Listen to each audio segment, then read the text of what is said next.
Halo guys, selamat datang kembali di Catatan Bitar.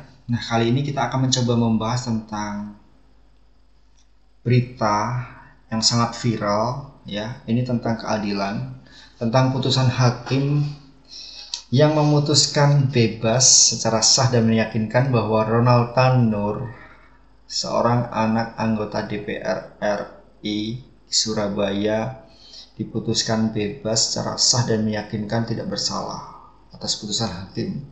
Padahal kita tahu semua bahwa dia, Ronald Tanur, yang menyebabkan kematian yang sangat sadis bagi kekasihnya. Nah, hal ini kan sangat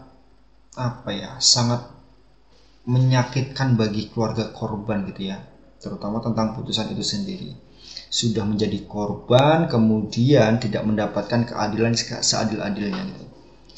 Ya, atas putusan ini wajar saja ketika misalnya netizen itu kemudian ramai-ramai memberikan dukungan simpati, kemudian mengolok-olok sebuah presiden yang seperti ini ya, putusan hakim yang tidak adil. Ya, banyak spekulasi yang mengatakan bahwa mungkin karena uang, mungkin karena sogokan, mungkin karena dapat uang pelicin gitu ya, hakim sehingga berani mengambil resiko untuk menyatakan secara sah dan meyakinkan bahwa Ronald Tanur itu tidak bersalah dan dinyatakan bebas. Ya, spekulasi itu ada dari netizen, wajar gitu. Bahkan saya juga sebagai orang yang awam tentang hukum, ketika melihat putusan seperti itu dengan kontradiksi fakta-fakta yang ada di lapangan ya, bahwa itu sangat-sangat tidak adil gitu ya, tidak adil ya. Kita berharap bahwa keadilan bisa ditegakkan setegak-tegaknya, seadil-adilnya. Keluarga korban itu bisa mendapatkan hak dan keadilannya, dan bagi tersangka juga seharusnya secara gentle, secara berani itu mengakui kesalahannya dan menerima sanksi yang sudah diberikan gitu secara layak gitu.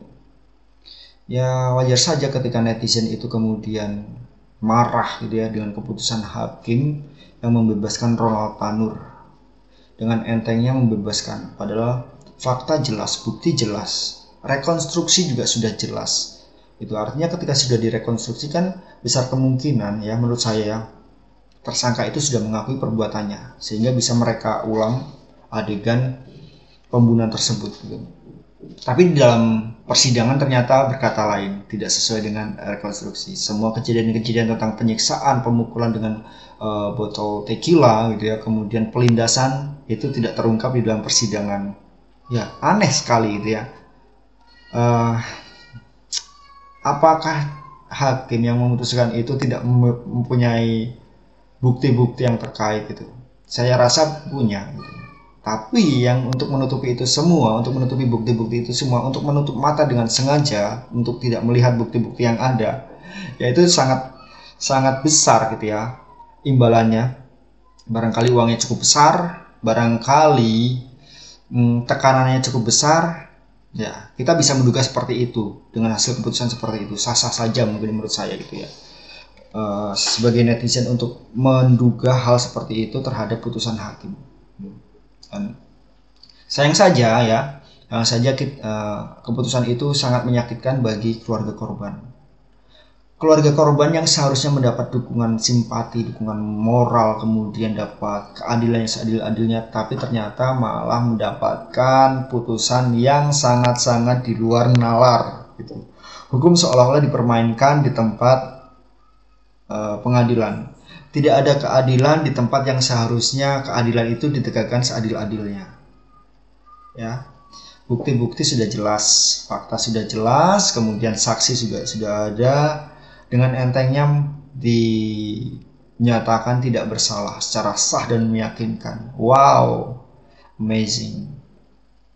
Nggak tahu apa yang ada di pikirannya. Apakah para hakim itu, apakah para tersangka itu, dan semua yang mendukung tentang keputusan itu tidak merasa bahwa itu merupakan suatu pelanggaran moral, bahwa itu merupakan suatu, kalau beriman bahwa keputusannya itu merupakan suatu bisa dikatakan sebagai orang yang melakukan kesalahan berdosa gitu ya.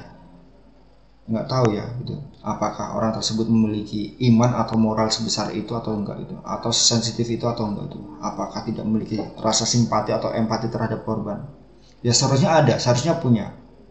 Ya sekali lagi karena mungkin ya uang yang didapatkan jauh lebih besar dan lebih banyak, atau mungkin tawaran yang lebih menggiurkan jauh lebih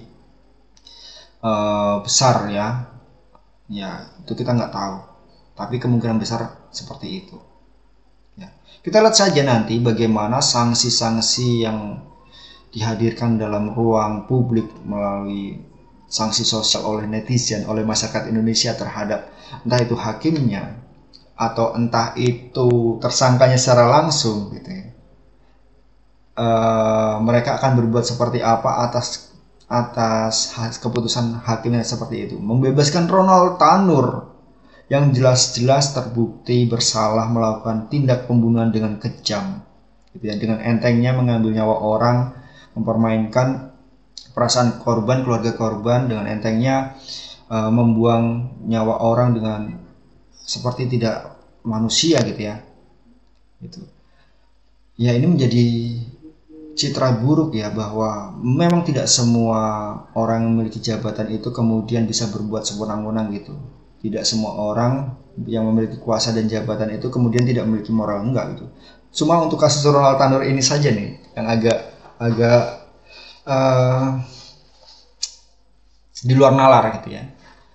Apakah nanti keluarga dari mereka akan mencalonkan diri lagi sebagai orang menjabat sebagai DPR atau Dewan Legislatif yang lainnya? Ya netizen patut untuk mencurigai kalau misalnya, atau patut untuk menjauhi, atau patut untuk tidak memilih gitu ya orang-orang yang terlibat dalam putusan ini.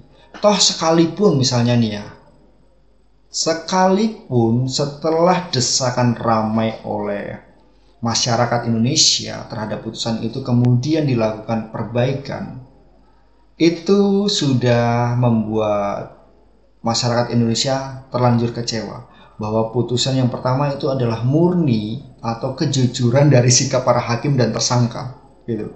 Kalau kemudian desakan netizen atau desakan masyarakat Indonesia kemudian merubah kembali putusan, kemudian Ronald Tanur ditetapkan sebagai tersangka dalam kasus pembunuhan ini, jelas-jelas hal itu untuk memperbaiki citra diri gitu ya, itu sudah tidak bisa dianggap, sudah tidak bisa dipercaya lagi menurut saya ya, orang-orang seperti itu kan. Hanya karena desakan, hanya karena dorongan dari masyarakat untuk memperbaiki penegakan hukum, lalu mereka kemudian segera memperbaiki, ya saya pikir manusia-manusia seperti itu sudah tidak bisa dipercaya lagi gitu ya. Seharusnya dari awal ditegakkan setegak-tegaknya. Setelah semua data fakta terkumpul, saksi juga sudah ada, dan itu semua sangat berhubungan erat gitu ya untuk memperkuat bahwa Ronald Tanur itu bersalah, tapi kemudian keputusannya berkata lain, menyatakan Ronald Tanur tidak bersalah dan dibebaskan. Ya itu sangat di luar nalar. Kita tunggu saja bagaimana netizen nanti akan bertindak kalau misalnya memang ini tidak ada perubahan ya.